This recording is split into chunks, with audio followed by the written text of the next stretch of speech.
Miss হবে না আপনার পছন্দের টিভি শো। দেখুন জি5 অ্যাপে একদম ফ্রি। আমার একটা বন্ধু আছে, ও মেদিনীপুরে একটা গ্রামে ওর বাড়ি। ও ছোটবেলার কথা বলতে গিয়ে পুতুল নাচে কথা বলেছিল আমাকে। আমিও মাঝে মাঝে ভাবতাম, ইস, এরকম একটা ছেলেবেলা আমি কেন পেলাম। আপনি ছেলে মানুষ হয়ে গেছেন।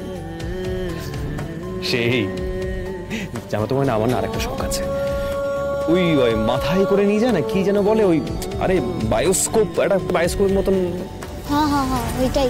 এই যে আমাকে গায়ে তাই আসছিল এই 2-4 বছর আগে, ওই গোল মতো একখান জিনিস থাকে, এটা তাইতে চক্ষু দিয়ে দেখতে হয়, এটাই তো সিনেমা দেখা। কিন্তু ময়না, মানে আমি যে শুরু হয়ে গেছে।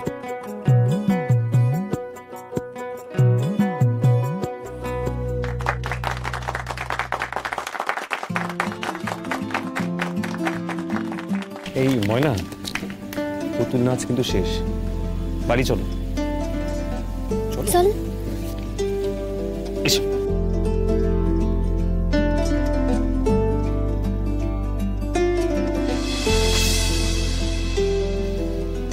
এসো। ওঠো।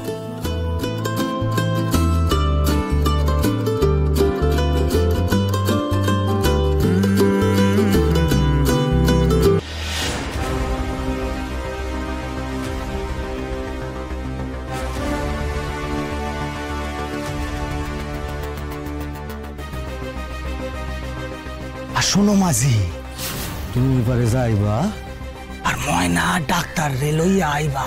শুধু ওদের মনে থাকে যেন ওদের লগে অন্য কাউরে এনো না যেন, বুঝছো? জাগরণ করবার আমার এই সেলা করবা, বুঝছো? তুমি এই পারে আইসা সোজা নিজের বাসায় যাইবা। এইখানে আর তোমার কোনো কাম নাই। আর একখান কথা কই, আমার লগে যে তোমার কথা হয়েছে না, এটা যদি গুনাহ করে কেউ জানতে পারে, তাহলে তোমার ওই বাসা আমি পুরাইয়া দিব। আর তোমার ওই বাসায় আমি তোমার বাইটা রাখুম, বুঝছো?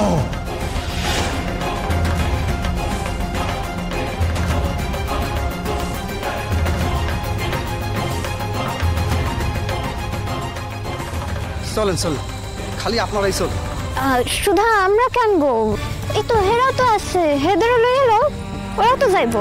মানে দিদি গো, যাওয়ানোর সময় অন্য ঘাট থেকে আমার গিন্নি রে নিয়ে যেত, তার সঙ্গে আরো 2-4 জন লোকরেও নিয়ে যেতে হবে। কিন্তু এত লোকরে এখন নিয়ে যাওয়া তো সম্ভব না। শোনো কাকা, জোয়ার ভাটা গপ্প কিন্তু দিলে হইব না মাঝি কাকা। এখন জোয়ার অনেক ভাটা নাই, তোমার আমি ঠিক সময় মতো পৌঁছে দিই। তুমি আসো তো, আসো আসো আসো আসো। চল, আচ্ছা খারান, আগে আমার উঠতে দেন। ঠিক আছে।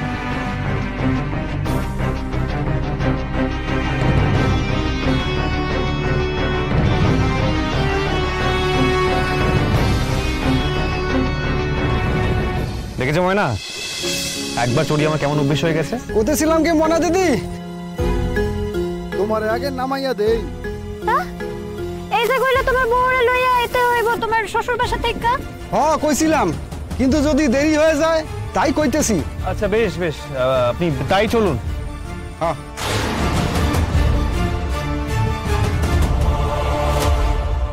জি5 ডাউনলোড করুন আর সব এপিসোড দেখুন একদম ফ্রি।